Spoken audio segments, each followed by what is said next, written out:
ఒక మంచి DIY prepare చేసుకున్నాను. అది మీతో షేర్ చేసుకుంటాను. అదేంటంటే గ్లిజరిన్ అనమాట. మనం ఏ ఫేస్ వాష్ కానీ ఫేస్ క్రీమ్స్ కానీ యూజ్ చేసినప్పుడు ఇంగ్రీడియంట్స్ చెక్ చేయండి. గ్లిజరిన్ అనేది మస్ట్గా ఉంటుంది. సో గ్లిజరిన్ ఇంట్లోనే ఈజీగా ఎట్లా ప్రిపేర్ చేసుకోవచ్చు అంటే ఒక స్టీల్ గిన్నె తీసుకోండి. స్టీల్ గిన్నె మాత్రమే తీసుకోండి.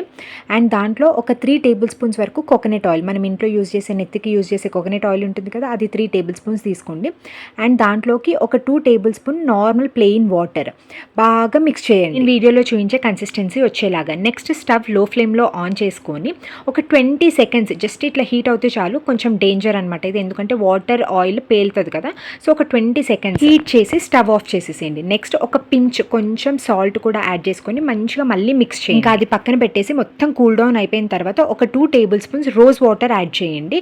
అంతా మంచిగా మిక్స్ చేయండి. అలాంటిది ఏదైనా కంటైనర్ ఉంటే దాంట్లో స్టోర్ చేసుకొని ఫ్రిడ్జ్లో ఒక 20 డేస్ వరకు పెట్టుకోవచ్చు. అండ్ నార్మల్గా రూమ్ టెంపరేచర్లో కూడా ఒక 10 to 15 డేస్ వరకు పాడవకుండా మంచిగా ఉంటుంది. ఇది డైలీ నైట్ పడుకునే ముందు ఫేస్ వాష్ చేసుకున్న తర్వాత కాటన్ ప్యాడ్తో అయినా సరే ఫేస్కి అప్లై చేసుకొని మంచిగా మసాజ్ చేసి ఓవర్ నైట్ వదిలేసేయండి. 1 వీక్లోనే మీకు రిజల్ట్ కనిపిస్తుంది. చాలా హైడ్రేటింగ్గా, చాలా గ్లోయింగ్గా ఉంటుంది. టైంలోనే కాదు, మార్నింగ్ డే టైంలో కూడా ఫేస్ వాష్ చేసుకున్న తర్వాత ఇది అప్లై చేసుకోవచ్చు. ఇంకా గ్లిజరిన్ బయట కొనుక్కోవాల్సిన అవసరం లేదు. ఇంట్లోనే హ్యాపీగా ఈజీగా ప్రిపేర్ చేసుకోవచ్చు. ఈ హోమ్ రెమెడీ కనుక మీకు యూస్ఫుల్ అవుతుంది అని అనిపిస్తే please do like, share and subscribe to my channel. Thank you.